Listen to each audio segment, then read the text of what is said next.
আসসালামু আলাইকুম ওয়া রাহমাতুল্লাহ। আলহামদুলিল্লাহি রাব্বিল আলামিন ওয়াস সালাতু ওয়াস সালামু আলা সাইয়্যিদিল মুরসালিন ওয়া আলা আলিহি ওয়া আসহাবিহি আজমাইন। আউযু বিল্লাহি মিনাশ শাইতানির রাজীম। বিসমিল্লাহির রহমানির রহিম।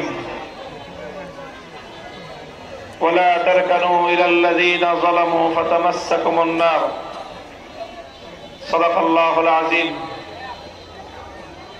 বাংলাদেশ খেলাফত মজলিস মহেশখালী উপজেলা শাখার উদ্যোগে আয়োজিত আজকের এই গণসমাবেশে উপস্থিত সংগ্রামী সভাপতি, উপস্থিত মহেশখালীর মাটি ও মানুষের জননন্দিত নেতা, বাংলাদেশের অন্যতম বিজ্ঞ আলেমে দ্বীন,